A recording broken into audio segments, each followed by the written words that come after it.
occasion. When it ended, we saw just how far Cleveland has come and just how close Houston came to being embarrassed. Only Warren Moon's last-minute magic averted a disaster. Today, in the rematch, the story is different. The Oilers have finally clinched the Central Division Championship, while the Browns are clinging to a faint hope of going to the playoffs. So the test will be for Houston. After a long season of vicious hits, can their receivers withstand more punishment? Can the Oilers win on the road? Can they play in the cold? Can they turn back a team looking for revenge? Today, the playoff-bound Oilers look for the answers.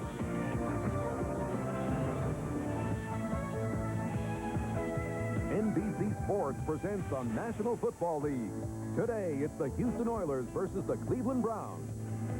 Here in Cleveland, the winds expected to be whipping across from Lake Erie later on this afternoon. Could be a factor with the forecast calling for snow later in the day. The current temperature at 29 degrees. And at stake today for Houston, the AFC's #2 seed in the playoffs, which would mean a first-round bye and the host role for a second-round playoff game. Home field advantage throughout appears to be a long shot. Cleveland with slim hopes to earn a wild card spot, but they are still alive. Must win this afternoon to remain in the hunt. Hi, everybody. Marv Albert along with Paul McGuire.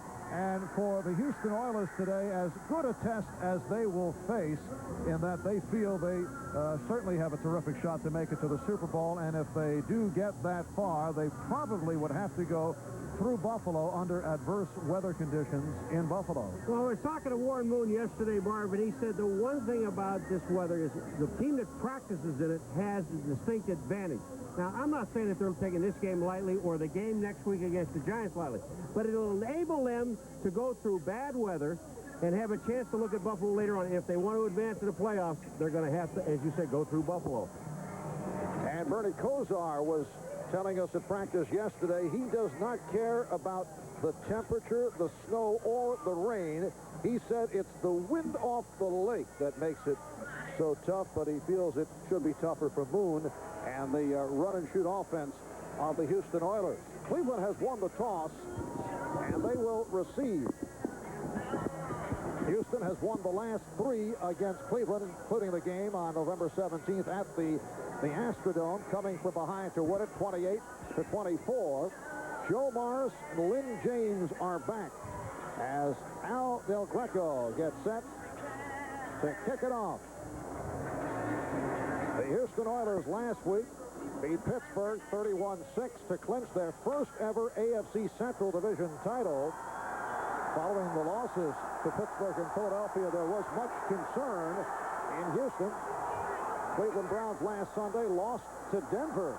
Here's Morris on the return and reaches across the 25-yard line. Johnny Meads involved on the tackle. Dr. Pepper and your local Dr. Pepper bottler bring you this NFL Game of the Month. Dr. Pepper is just what the doctor ordered.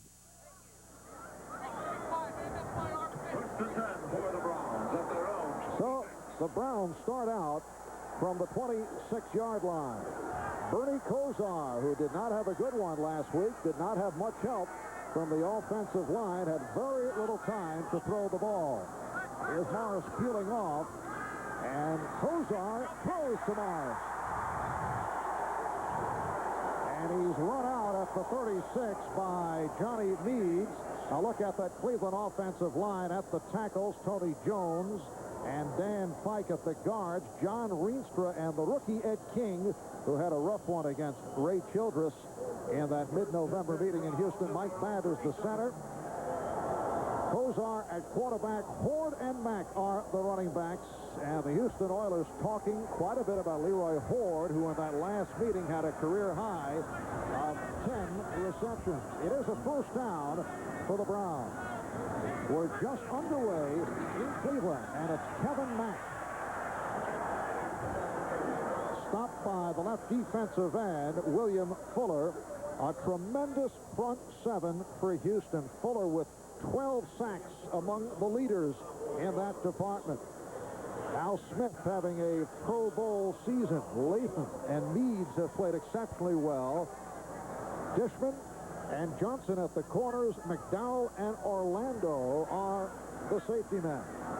It'll be a second down and 6 at the 41.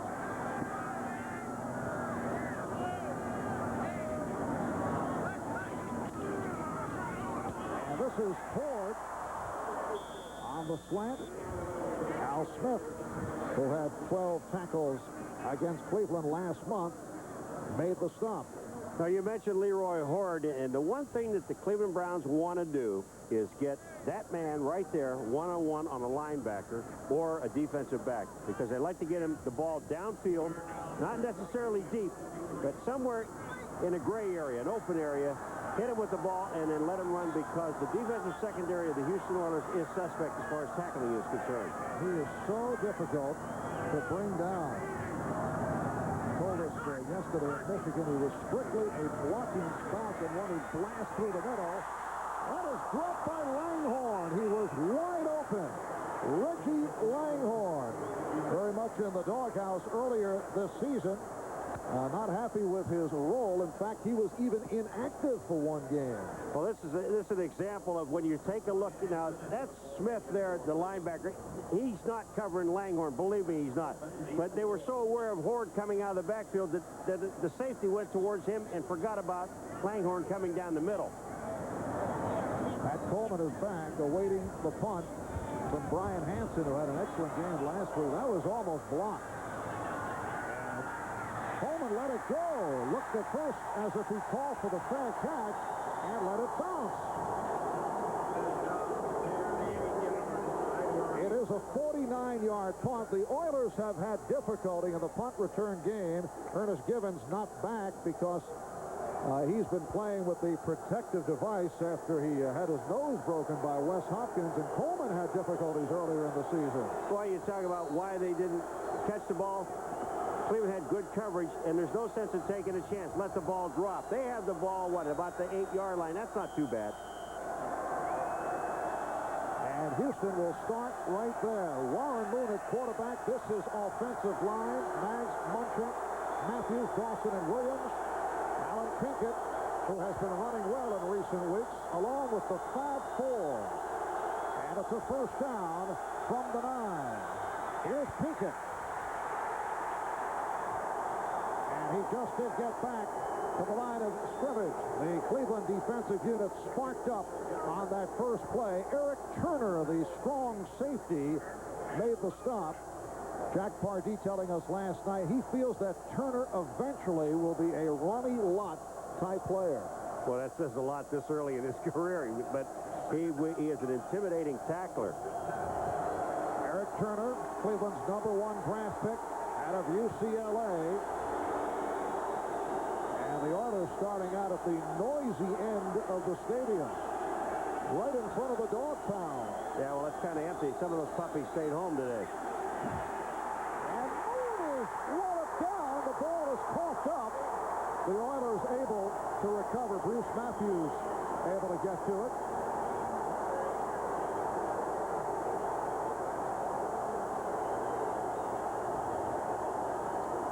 Comes a time when you just have a little bit too much confidence in your offensive line. Now, I know you've got a bunch of all-pros up there in front, but watch Moon now. Here's Moon, but underneath on the bottom is Michael Dean Perry, number 92, is the guy that takes Moon's feet out from underneath him. The ball goes down, but Houston gets it back, and now you've got third and about almost 12. Houston back at it 7. The Browns defense has come a long way this season under new head coach Bill Belichick. And Moon goes incomplete off Hayward Jeffries. Well, I don't know if it would be 80 degrees if Jeffries could have held on to this ball, because Moon just stepped up and fired it, and that ball flew off of Jeffries. There's just no way that he's going to catch it. Watch how quick the ball gets to Jeffries. Now, he's downfield. That's Jackson 41 to release him. That ball was flying.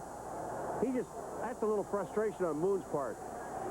Hayward Jeffries with 89 receptions to lead the NFL. Greg Montgomery back.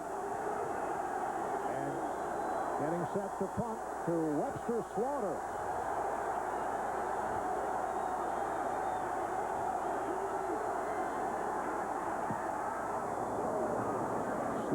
to backpedal.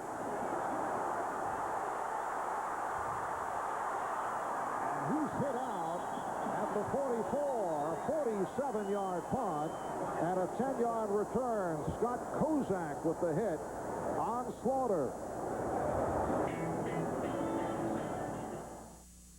Not on that last pass to Jeffries. He had all the velocity he needed. It's a first down at the 43-yard line as Cleveland has taken over.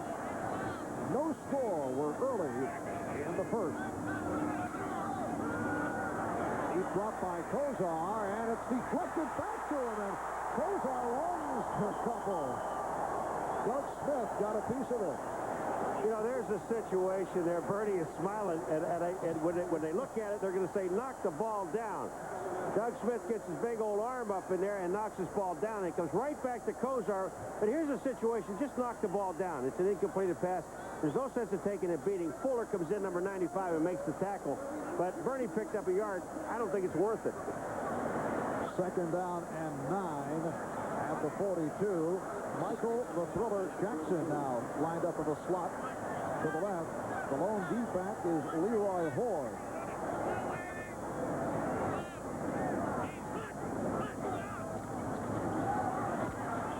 And Kozar with the completion to the tight end Scott Galbraith.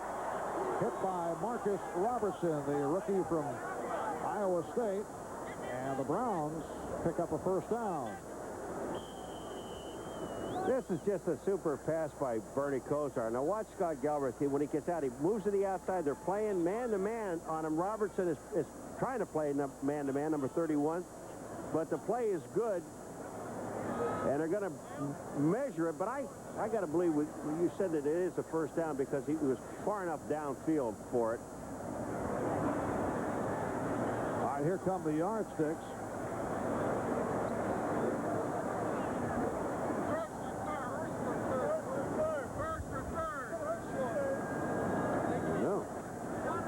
To me, Mark.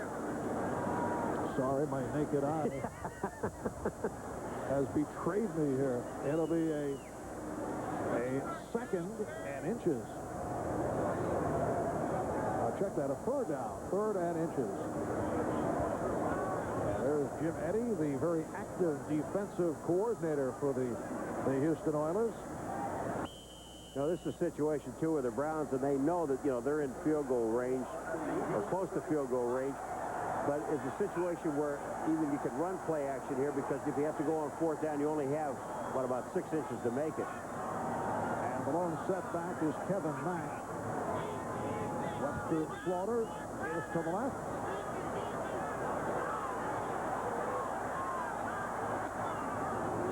And here's Mack picking up the first down. Al Smith on the stop. See, now that time, Kozar called an audible, but I got to believe that they had a pass play called on third and short yardage. And then when Kozar read that they were sitting in there waiting for pass, knew the best place to go was to Mack up the middle or right off tackle to pick up the first down, which they did. Now they got first and 10 at about the 31.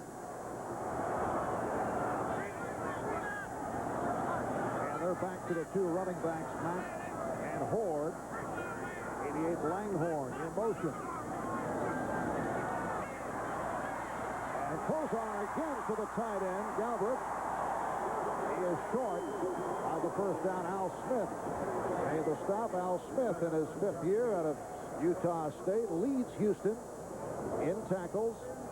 Well, take a look at Scott Galbraith again now. He goes back, and you're putting a linebacker on him now, which is not fair for the linebacker, Al Smith, number 54, because all the tight end is supposed to do is go down and work his way either right or left. Wherever the linebacker is, just go away from him. Get yourself hooked up open.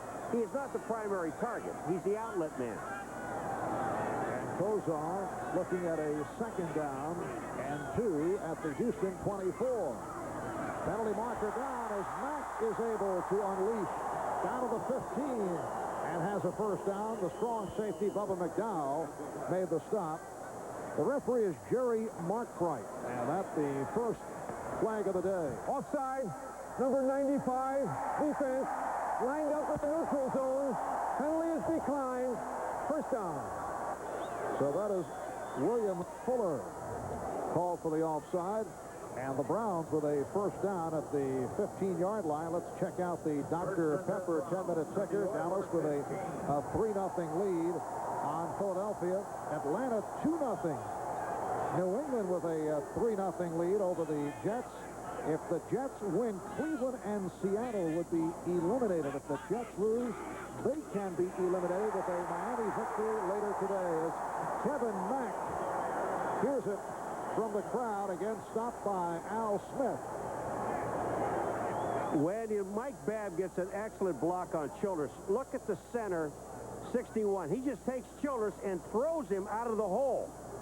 Now that's hard to do, because what the Browns know that they have to do is double team Ray Childress, number 79. That time their center, Mike Babb, number 61, handled him all by himself. 7-yard advance, a second down and 3 at the 8.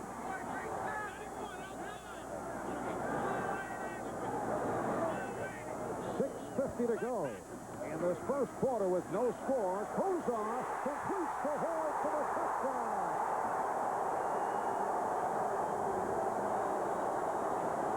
You want to see a mismatch? You've got William Fuller, the defensive end, trying to cover Leroy Horde. That's impossible.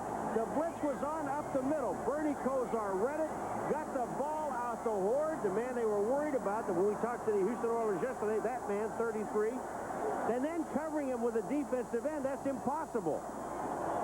I don't care what your defense is. The defensive end is not going to cover that man. You're going to have enough trouble with the linebacker trying to cover him. And that his 11th touchdown of the season, 9 as a receiver. And as I mentioned earlier, he had 10 catches, a career high in that earlier meeting. As Matt Stover puts it through 7 plays, 43 yards, and Cleveland is up 7-0. Brought to you by Starter. Look for the stars and you'll find Starter. By Mitsubishi, bringing you a full line of award-winning automobiles. Mitsubishi, the word is getting around. By Budweiser, the king of beers, who reminds you friends know when to say when. And by John Newbean and Company, quality tax-free investment since 1898. Strong drive by the Cleveland Browns, and good work by the offensive line. An offensive line that had difficulties last week against Denver. Alan Pinkett and Pat Coleman back for the kickoff by Stover. Cleveland with a 7-0 lead. Here is Pinkett on the return. Out to the 25. And run out of bounds across the 30. All right, Marv, let's take a look at it. Now, this guy down on a line of scrimmage in a down position is William Fuller. He is going to cover Leroy Horde coming out of the backfield. This is almost impossible. Watch this. He has to come out of a stance and then cover the back coming out of the backfield. A linebacker can't do that. Now, when I said the blitz was on, Al Smith, number 54, is coming right up the middle. Bernie reads it, gets it out to Leroy Horde, and it's touchdown. Cleveland 7 and Houston nothing. With 6.5 remaining in the first quarter. And the Oilers start out from their 32. Moon with the time and overthrows. Intended for Tony Jones. Double covered by Frank Minifield and Eric Turner. Minifield is back in the starting lineup, back from a shoulder injury. Telling of both shoulders have been a problem. This is first start in 5 weeks. One of the things, talking to Frank Minifield yesterday, he is the only guy in the defensive secondary of Cleveland who's playing man-to-man. Everybody else is playing zone. But they have enough confidence in Minifield, even though he has 2 bad shoulders.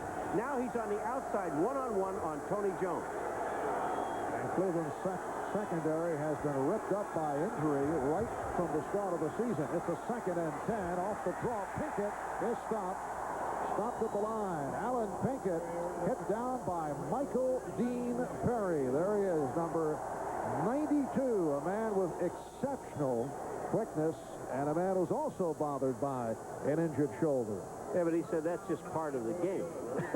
These guys, you know, they got a chance of going to the playoffs, a slim chance. And here's number 92, Michael Dean Perry. Watch this. Gets off the block, gets onto the play. That's just outstanding. And he is hurt. a third down and 9.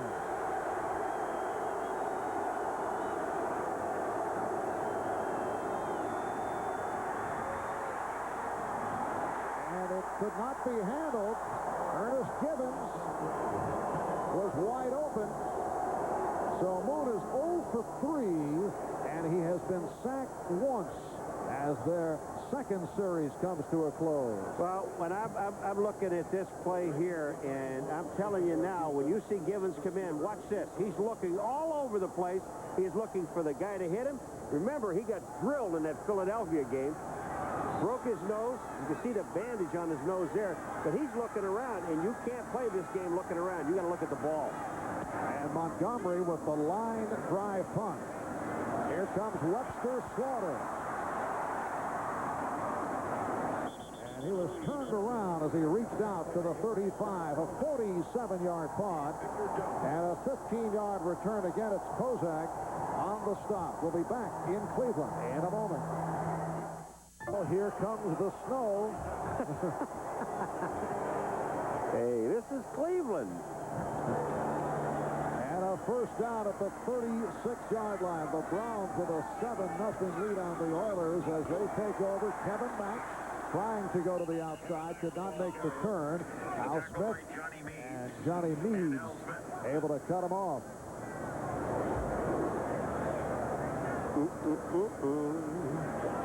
I said Houston has trouble on the road. Well, they're 3-3 this year, and it's only the first quarter, but that doesn't look good. But very early.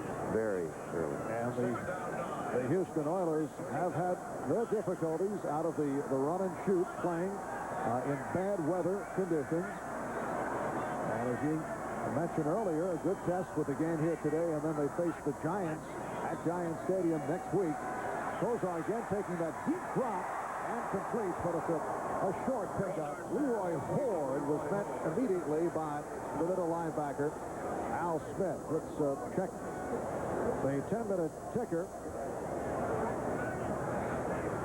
Now Dallas 5-0 over Philadelphia. The winner here can clinch a wild card with a victory next week. Atlanta to win the NFC West with a win today, and a New Orleans Saints loss tomorrow night.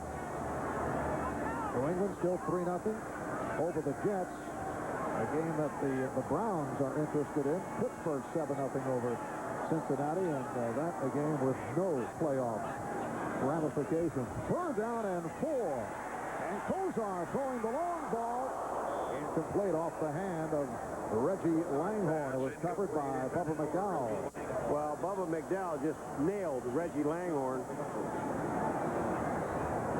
And this is one of the things, I guess the best expression is when the quarterback kind of hangs you out to dry a little bit. Going down the middle. Here we go.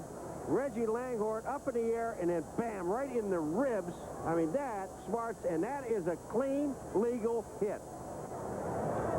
Reggie Langhorne shaken up by this man, Bubba McDowell, who's having his best season. Timeout on the field. We'll be back in a moment. A lot of women find my look.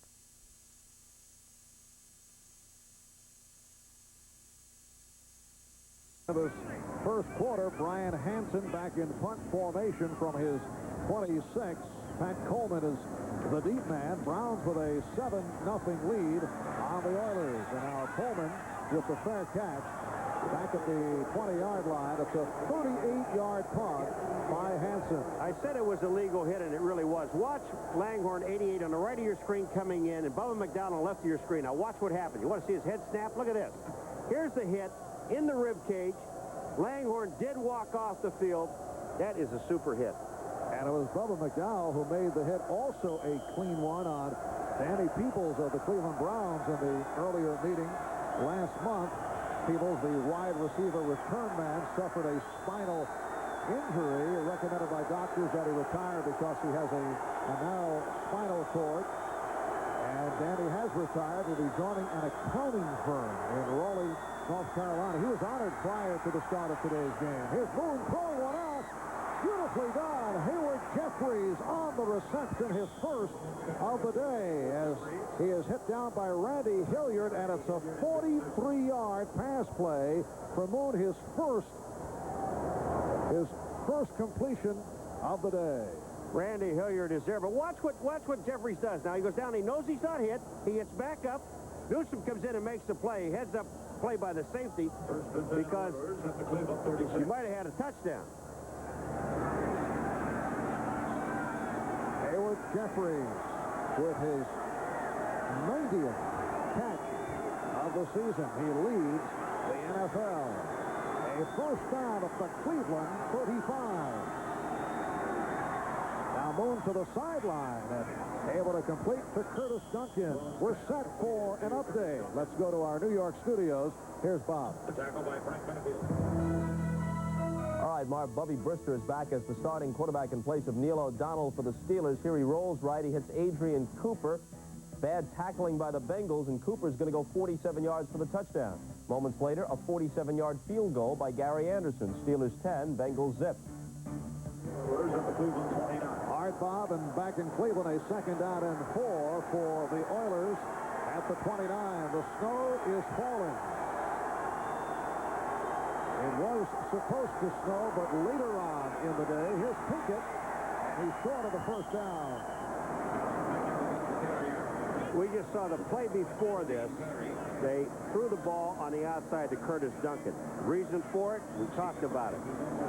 Frank Minifield is the guy that's going to be playing man-to-man on the outside. They have enough confidence in that young man, number 31, to play man-to-man. On first down, Moon looked out there from the shotgun position and saw Curtis Duncan on Minifield. Minifield's backing off, and he's giving him like 6 or 7 yards. When that happens, Moon's going to go out there. Now, Minifield is out again on Duncan. You can see him in that picture right there. He's off about 6 yards. Third down and 1. Pinkett to the outside, tripped up, but has the first down. Alan Pinkett was telling us last night that every time he runs for 100 yards, takes all the offensive linemen out for dinner, usually at a Houston steakhouse. We asked him, what is the bill run? He said, what, around $1,100? But the offensive linemen leave the tip, which is very, very considerate. Said last week, though, Paul, when he ran for 98 yards, he hurt his hip, so he did not go back in to attempt to go over 100. His pals, the offensive linemen, felt he was faking to avoid the dinner tag, but he said he'd spring for it anyway as a bonus to the guys. It's a first down at the 23, and another completion, this time to Drew Hill.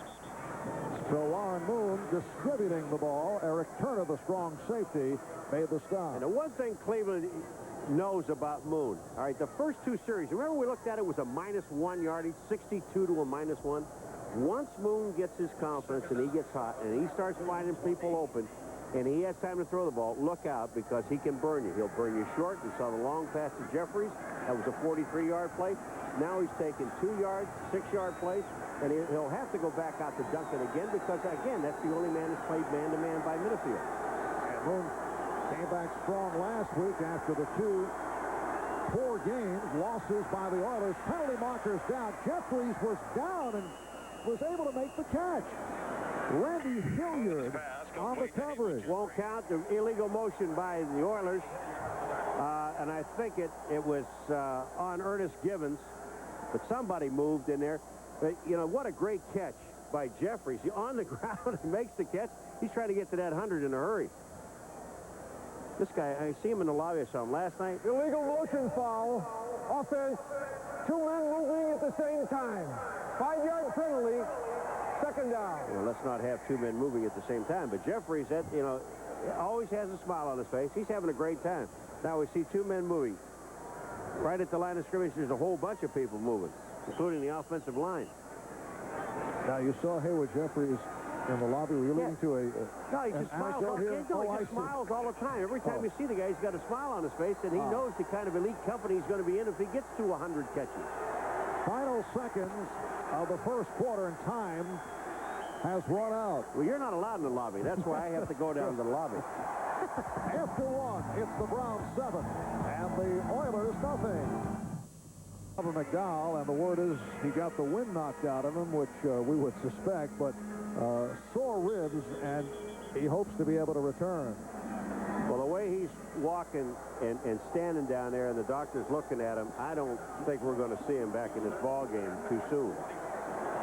Second quarter underway. Second down and 12. The ball up to Cleveland, 25.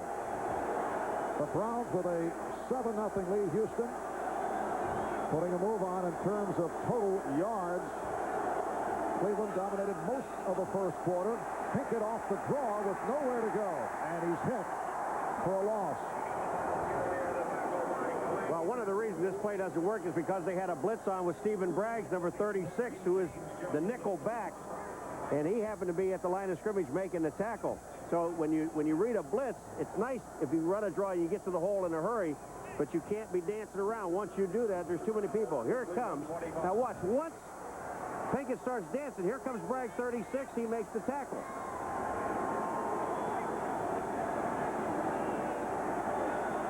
Certainly a question as we head to the playoffs concerning the Houston running game. Pinkett, to this point, 5 rushes, 8 yards.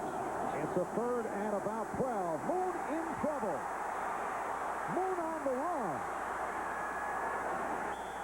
And we'll have to see where they mark it. Took the hit at the 15-yard line. The free safety, Vince Newman, made the stop. Vince Newman coming off a very tough day. Newsom, I should say. Comes off a very tough day against Denver last week. Once Moon gets to the outside, I mean, he doesn't have a whole lot of speed. Of course, he's been around a while, too. But Moon steps up and looks. No one to throw the ball to. The rush is on. Then Moon gets back to the outside. Vince Newsom saves the first down here. It's 4th down, and the Oilers are going to go for it. The problem is, do you run for it? But they're short passing offenses like, you know, like run plays.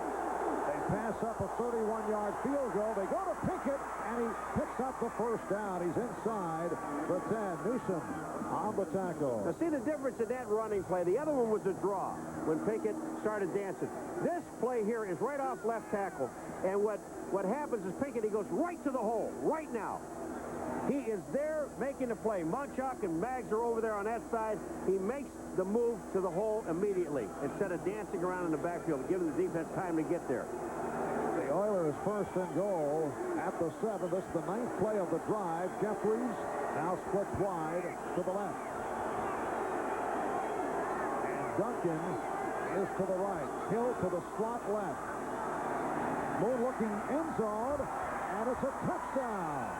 Ernest Gibbons with his 4th touchdown of the season. Ernest Gibbons coming underneath. Everybody else went to the end zone. And when you play zone defense, and when you get down on the goal line, it's almost like in blitz situations. And you should be playing man-to-man down in that area. Gibbons that time came underneath, across the field. When he threw the ball, there was just nobody there. So Jack Pardee passing up what would have been a 31-yard field goal attempt, went for the first down, picked it up, and then able to score. Here's Al Del Greco, man to replace Ian Houtfield, signed right after that Houston loss at the hands of the Redskins at RFK. Penalty markers down. Offside. Ooh, Number 42 on the kick. defense lined up in the neutral zone. The point is good. 5-yard penalty on the kickoff. Timeout. So we're tied at 7. We'll be back in Cleveland in a moment.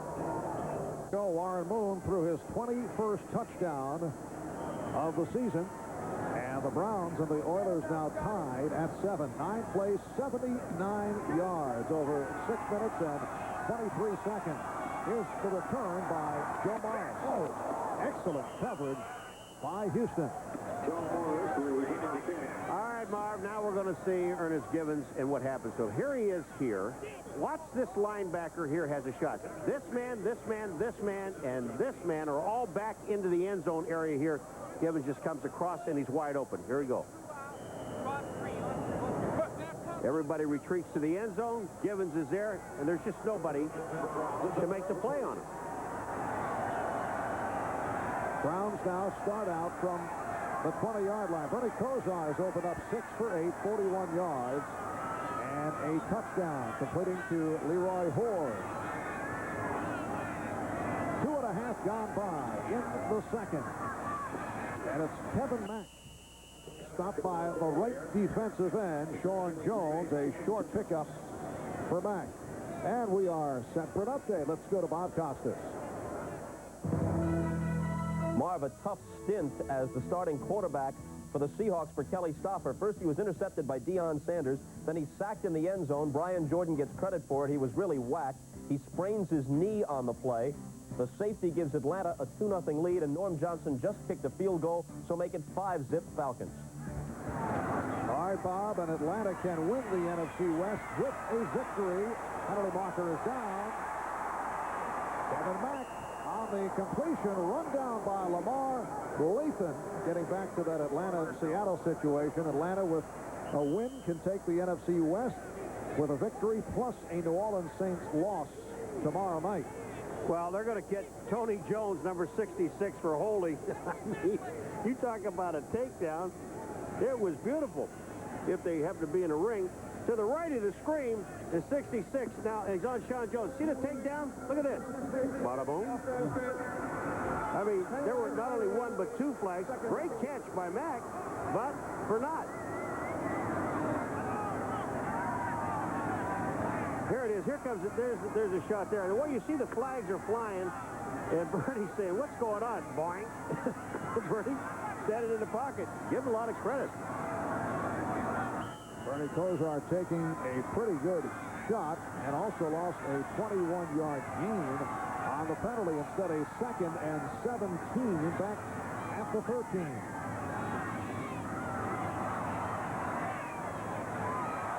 Nice catch, but short of the first down. Webster Slaughter able to extend in front of Chris Dishman.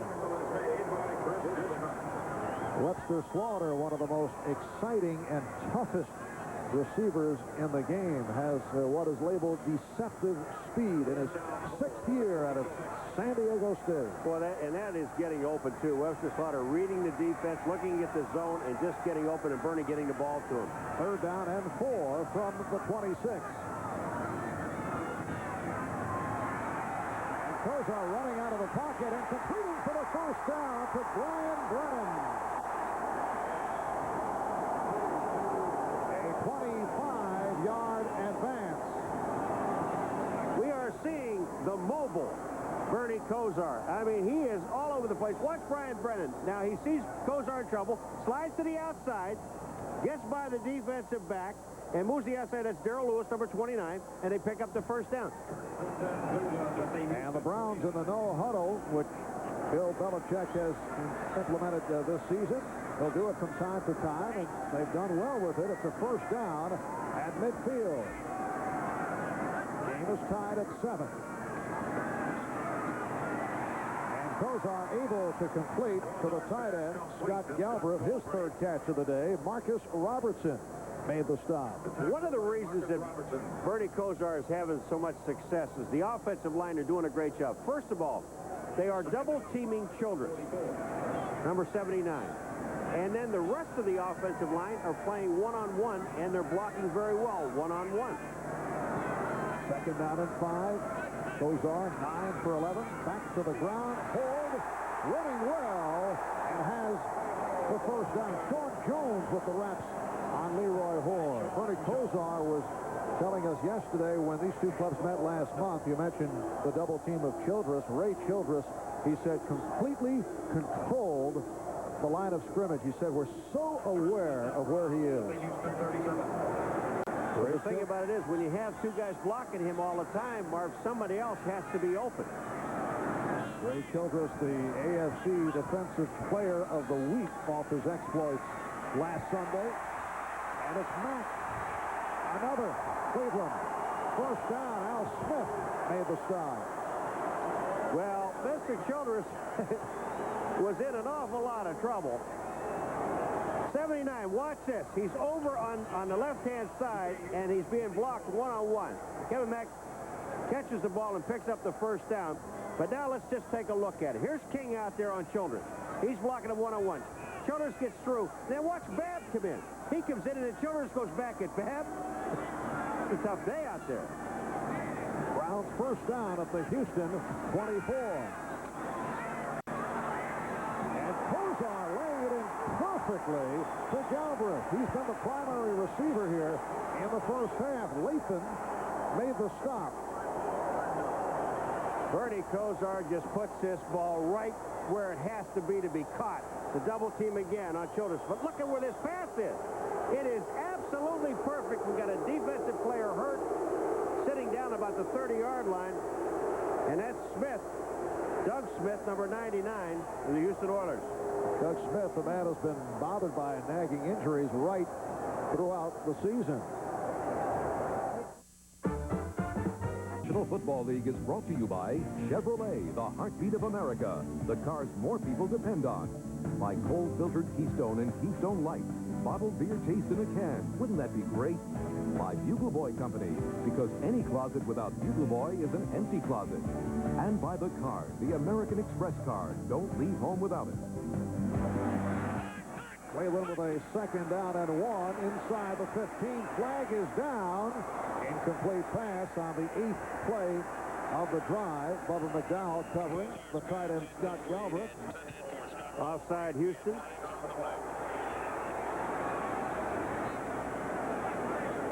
Now something's going to happen. Childress is going to whack somebody. He took a shot at Babb because they're double teaming him, and that's frustrating enough. Offside. Number 97. Defense. Here we go again. There's King. One-on-one on Childress. But he takes him down. And look at his arms are wrapped in. He's holding. And Childress has got him by the face mask. I mean, it's just total frustration. And like King saying, now what have I done? I haven't done anything. I'm just holding you. And it was Ed King, the rookie from Auburn, a second-round draft pick who had such a tough day against Ray Childress back on the 17th of November. It is a first down from the 10. Houston and Cleveland are tied at 7. 7.5 to go. First half. Mack. Kevin Mack hit down by William Fuller. And let's check out the Dr. Pepper 10-minute ticker. Still 5-0. Dallas over Philly. Atlanta with a 5-0 lead. Still a couple of safeties this afternoon. Detroit and Green Bay tied at 7. If the Lions win, they clinch a wild card. Jets and New England even at 3. Louis Aguiar hitting from 23 yards away. Pat Leahy bothered by a bruised hip. It's a second and goal at the 8. Aguiar does it all. Kozar to the end zone. Intended for Webster Slaughter. Bo Orlando, number 26, was there. Now, whether he got a piece of it or not, I don't know. But here comes Slaughter. They're going to release him to the inside. You can see when they release like that, you're looking at zone. You see Bo Orlando right there. He really doesn't get a piece of the ball, I don't think. Because Slaughter is just upset with himself for not catching the football. Third down. It's a 3rd and goal at the 8.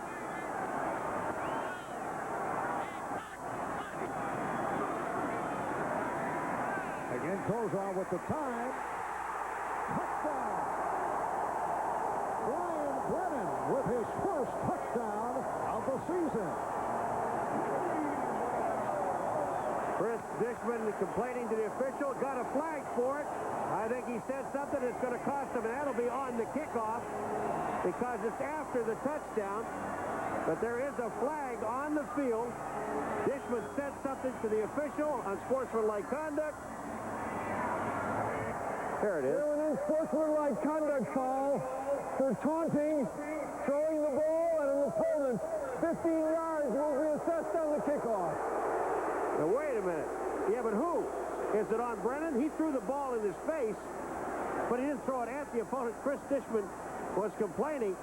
At the end of the play, Brian Brennan busted the ball, but he busted it in the playing field, not in the end zone. Well, Dishman and Brennan have been chatting it up right throughout. But did they say, did Mark Wright say who it was against? No, he did not, but we are assuming it is against Brian Brennan. And Matt Stover extends to a 14-7 Cleveland lead with 6:52 to go in the second. Number 86 catches the touchdown pass. Chris Dishman, 28, is on a tackle. Here it is. It's at the end of the play. Brian Brennan gets up. Dishman goes back. They're pushing and shoving. They're talking. Watch Brennan. He comes up, and he busts the ball at Dishman on the playing field. And that's where they call the sportsmanlike conduct. And now they're kicking the ball off from the 20-yard line. Pinkett and Coleman are the deep men. And Matt Stover will kick it from the 20-yard line. The Browns with a 14-7 lead on the Oilers. It's picked up by Pinkett. Oh, Alan Pinkett getting across the 40-yard line. A reminder, next Saturday, a special afternoon of NFL here on NBC, starting at 12 noon Eastern Time with NFL Live. It'll be the Houston Oilers against the Giants from Giants Stadium. We'll be there to bring it to you.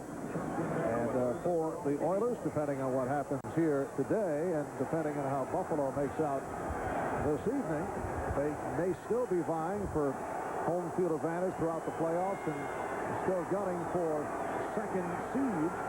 Warren Moon is 4 for 7 to this point, and he puts it up, goes sideline, has a first down, completing with Haywood Jeffries, covered by Alfred Jackson.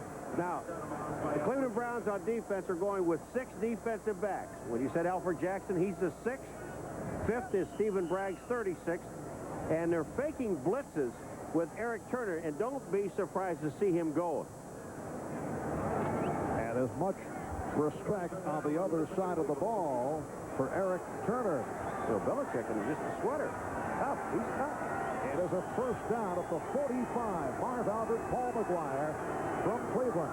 The Browns with a 14-7 lead. And Moon again with the sideline flip, and it is almost picked off on a ricochet. Jackson with a shot at it. Jeffries, the intended receiver. You know, you got Jeffries going out. Now watch this. There's Bragg's 36s out there, along with number 41, Jackson. The ball goes off of Jeffries, and Jackson almost makes the play. Double coverage on the outside. Moon's got to come back to the right-hand side because, again, you're looking, even if they have 6 defensive backs out there like they do now, you still have Minifield one-on-one on Curtis Duncan. Alfred Jackson, 3rd year from San Diego State, signed as a free agent after he was waived by the Los Angeles Rams. 2nd and 10 at the 45. Pinkett gets to the outside, reaching inside the 40-yard line, and Eric Turner made the stop. Cleveland Browns still with slim hopes to make the playoffs. They must win their last 2 games here today and then against Pittsburgh next week. Miami must lose its last 2 against San Diego and the Jets. The Jets have to lose to New England and then beat the Dolphins next week. And then, Paul, Seattle must win its last 2 against Atlanta. And the Rams, that way all 4 teams finished at 8-8, and the Browns would do it by virtue of a tiebreaker. That's as clear as mud. Oh, yes. I love that. Yeah. Thank you very much. You did it without any graphics, which I thought was terrific. It is possible for the Browns, but no matter what, it's been a terrific turnaround season for this club. The completion to Drew Hill, and it's a Houston first down. He was covered by the right corner, Randy Hilliard. Drew Hill, I mean, the man just amazes everyone, and Moon just shakes his head when you talk to him about him. Here comes Hilliard on Hill, but it is first down. And I believe, again, you know, you're in a situation here with the Houston Oilers. This is not field goal area. This is 4-down situation. They went for it on the last drive because they're already in the playoffs. And the only chance they have for home field advantage throughout is if Buffalo loses the last 2, they must win. So, you know, just playing for kind of ties don't help them. It's a first down at the 28. And Moon goes the middle.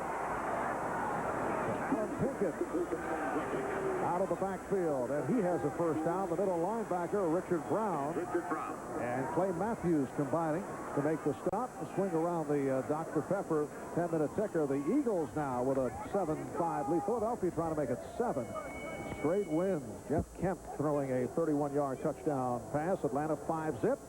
Detroit and Green Bay are tied at 7. Jets in New England 3 apiece. Minnesota with a 7-0 lead in. Pittsburgh 10-7 in the second. When you were doing all that Cleveland Jet thing, you didn't throw Philadelphia in there anywhere, did you? No. We're not going to do that one for a while, are we? Because give them a chance to absorb all that other stuff. All right, so I know we this need is a 8 and 8, little quick for you. One who's been. I understood the 8 and 8. One has been hanging around the lobby for 2 days, looking for people to talk to, looking and hoping people will recognize you. It's amazing. It's they very don't. sad. Everybody says to me, "Hey, Al, how you doing?" I just answer. Well, the ball spotted just shy of the first down. It's a 2nd and 1 at the 19.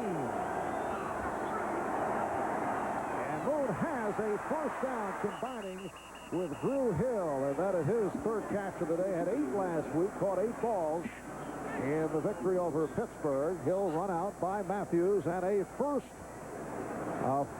and goal down at the 7. He's 2 yards away from 1,000. He needs 26. And at that time, Clay Matthews, that's not the man that's covering him man-to-man. He's in that zone. But when you give Warren Moon that much time, he's going to find the single covered guy. And that time, the last 2 times he's thrown the ball to Drew Hill, he's been covered one-on-one. Houston trailing by the score 14-7, 3.5 remaining in the first half. Pinkett trying to stiff arm his way, but he's hit for a loss. Clay Matthews, who has a little bit more going today, aside from looking for the victory for the Browns. He also is looking across at his brother, the Houston starting center, Bruce Matthews. Well, that time his brother wasn't blocking on him. Doug Dawson was trying to block him, couldn't get to him. Clay Matthews makes the play for a loss of 2 yards. He is and was at that point in time. There were 2 linebackers in. Now they're going back to 6 defensive backs, and there's his brother, Bruce. Clay telling us he feels that his dad is actually rooting for the Oilers because there's more at stake, more of a shot to do good things this year. Kind of depressed as he was telling us yesterday. And Moon throwing.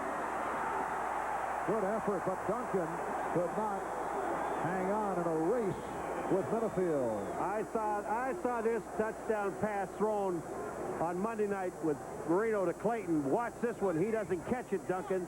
But look at where this ball is put. Minifield has no chance at the ball. Duncan just drops the football. It was a hard catch to make. Not too many people can make it. But what a perfect pass. Now you're looking 3rd down. I would imagine here, though, that, if they don't get it within the 2 or 3 yard line, they're going to kick a field goal. I say in this 4-down situation, but you got to have 3 to win it anyway. 3rd down play. Browns are trying to get a timeout. Moon throwing. And let's see what the call is here. Well, they're going to call that as that Givens, he's out of bounds, and he cannot come back in. He caught the ball out of bounds, and even if he catches the ball inbounds, once you go out of the playing field, you cannot come back in. He lost his balance.